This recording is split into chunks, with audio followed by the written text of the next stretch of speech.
What is happening? Big Rob back with MakeBeerEasy.com. Hope you're all doing well. Today we are going to talk about how long to dry hop. So if you've ever asked a question how long to dry hop, you're on the right video. Before we get into that, you don't know who I am, guys, you can check me out at MakeBeerEasy.com. That's my blog. On that blog, and I'll put links right under this video, you're going to find two things you can sign up for free. One is to get my top 5 recipes. I used to own a brew pub, and my personal top 5 best-selling recipes, I've been giving those away for free on the blog. Link will be underneath the video. Number 2, excuse me, I just had a nice pour of the pale ale. Number 2 is I'm going to be giving away my top tips for to ensure that you make a beautiful, great tasting, nice and clear, perfect aroma, delicious beer every single time.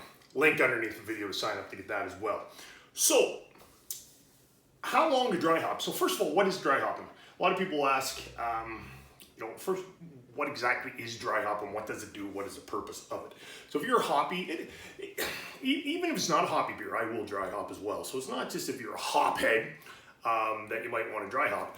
Hopping will add aroma and flavor from the hops into the beer itself. Okay, so the beginning, when you're making beer and you're adding hops at the beginning of the boil, the brewing process, that is adding bitterness to counter the sweet maltiness of the malts of your grain bill. Okay, so as you get closer to the end of the boil, when you add the hops then, or at flame out, when you turn the flame off, or you're whirlpooling, when you're adding hops at that time, that is for flavor and aroma purposes, okay? When you're dry hopping it, it's more aroma, a little bit of flavor as well. So what happens when you dry hop is you're adding the hops directly to your fermenter. Hopefully you can see that in the video.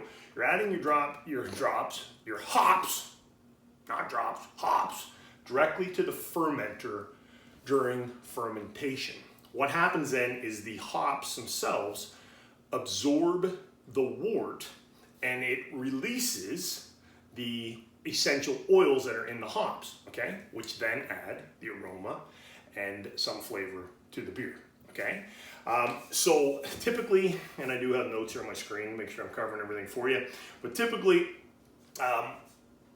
the aroma will start to enter into the beer. The hops will get saturated from the wort, and the oils will go into the beer within about 24 hours.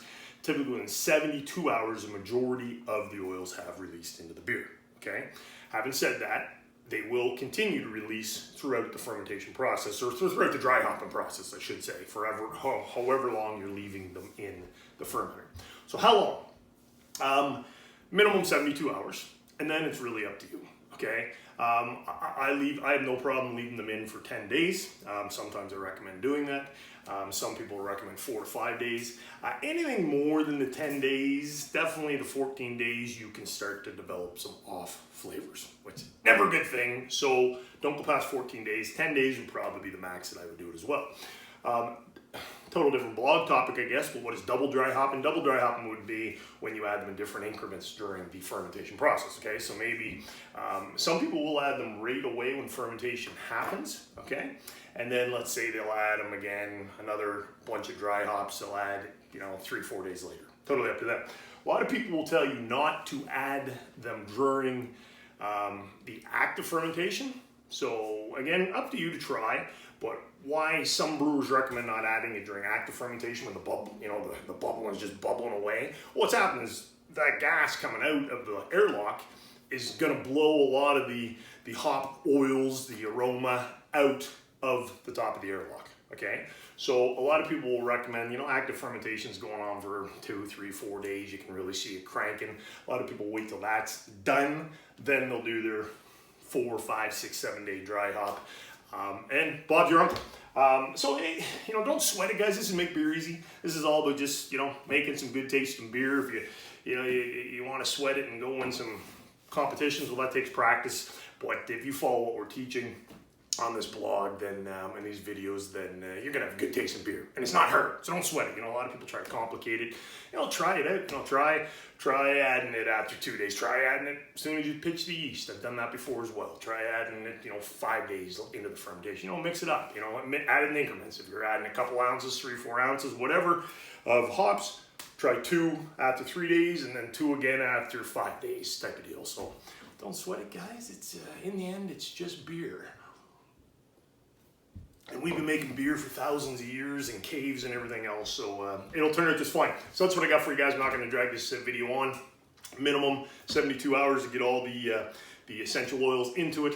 4 to 5 days is average, but again, don't be worried about going up to 10 days. But anything after 10, shut her down. Get her done. Go cold crash it. Get that beer carbonated, and you can get it sooner into your glass. So that's what I got, guys. Any questions for me, reach out below. Feel free to comment. If you like this video, smash that like button. Subscribe to this channel. Get more updates. And be sure to head over to the blog. Links under this video to get your free gifts that I'm going to put the links to. And that's it, guys. Big Rob, well, he's gone.